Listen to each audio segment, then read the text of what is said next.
Too bad. Of course, we're at home with you here. We know your music very well.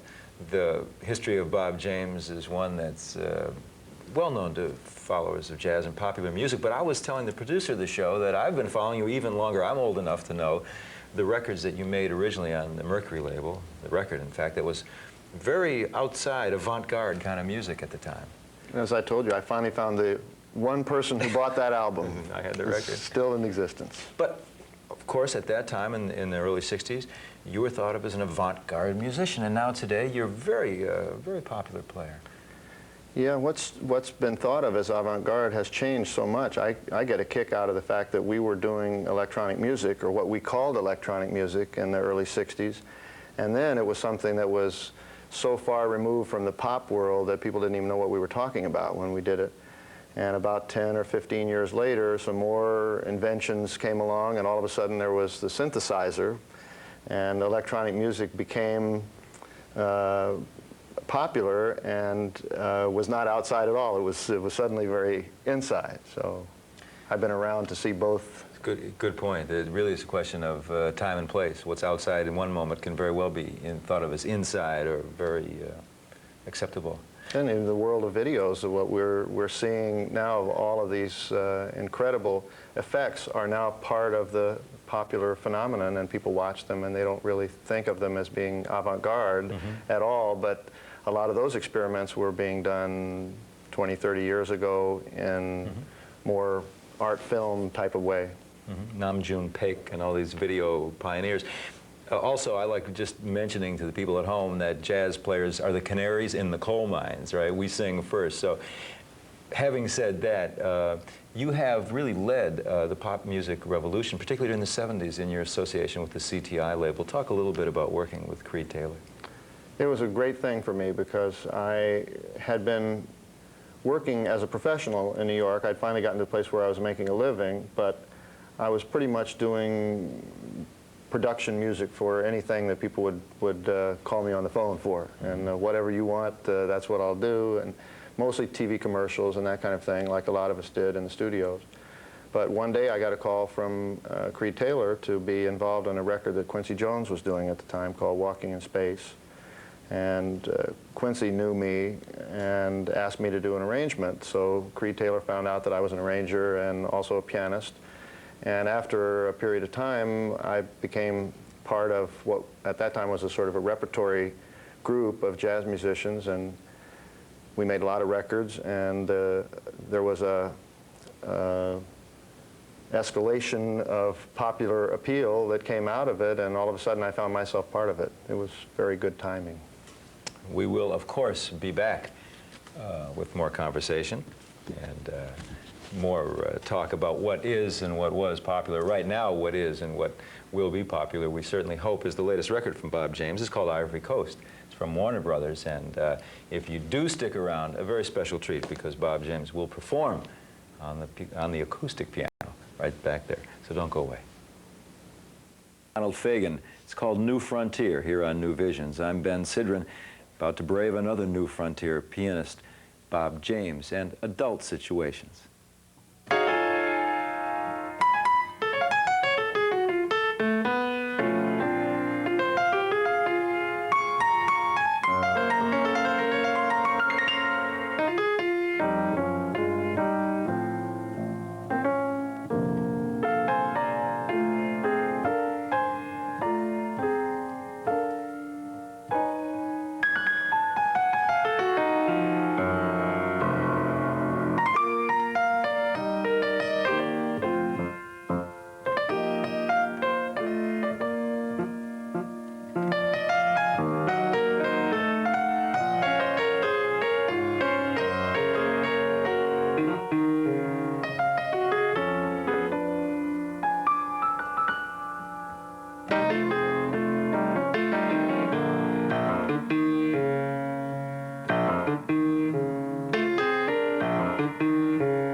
Grover Washington with the Look of Love here on New Visions. I'm Ben Sidran talking with Bob James, a man who was very much a part of launching the career of Grover Washington, as well as many other artists.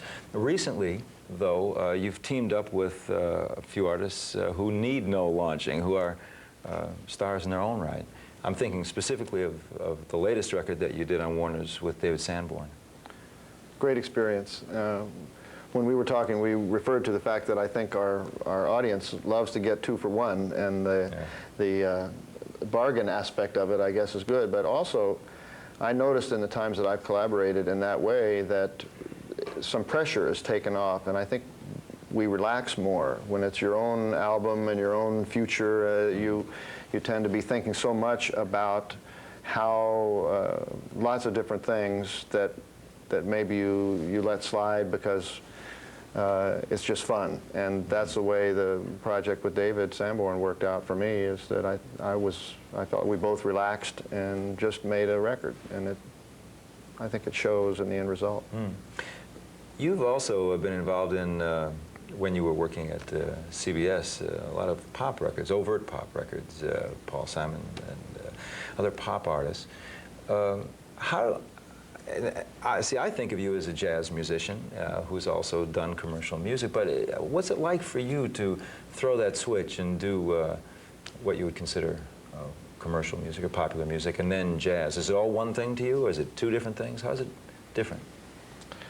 I think that for me grew out of the period of time when I was working as a studio musician, and a lot of us who think of ourselves as jazz musicians, as a result of getting called professionally and having to play in different styles, developed that skill. And for me, I wanted to take that skill a bit further to see what it was like as a producer and as an arranger, and learn about a lot of the other elements of other music. And I still to this day, even though I feel most comfortable thinking in terms of jazz, I like the idea of being an eclectic musician. I like the idea of having a lot of different influences, classical, pop, whatever, and see how they end up translating themselves into the jazz part. You also must be somebody who enjoys the elegance of doing something simple and doing it right, because that is at the heart of popular music and commercial music. A lot of jazz players, I think, tend to overlook that. They think it's too simple, but I mean, when you get into it. The simple thing is the hardest. I mean, if you think back and forth that way, but to make something that sounds simple and feels simple is very often the most elusive, most difficult thing to achieve. And trying to get inside the minds of great pop artists who are able to do that, even if you can only get a little bit of it, it helps. Not that different from what Monk was doing at times, being simple and being right, just playing the right note. Absolutely. Count Basie, my influence, he would just plunk, and with anybody else, it's just a plunk. But with him, it was magic. All right. Hey, more magic coming up. More acoustic piano from Bob James. Please don't go away. Rhea here on New Visions. I'm Ben Sidran, again with Bob James, and again Bob is going to do a world premiere performance of a composition from his new album. The album is called Ivory Coast. This is the composition Orpheus, never before performed anywhere, certainly not on the acoustic piano. Bob James.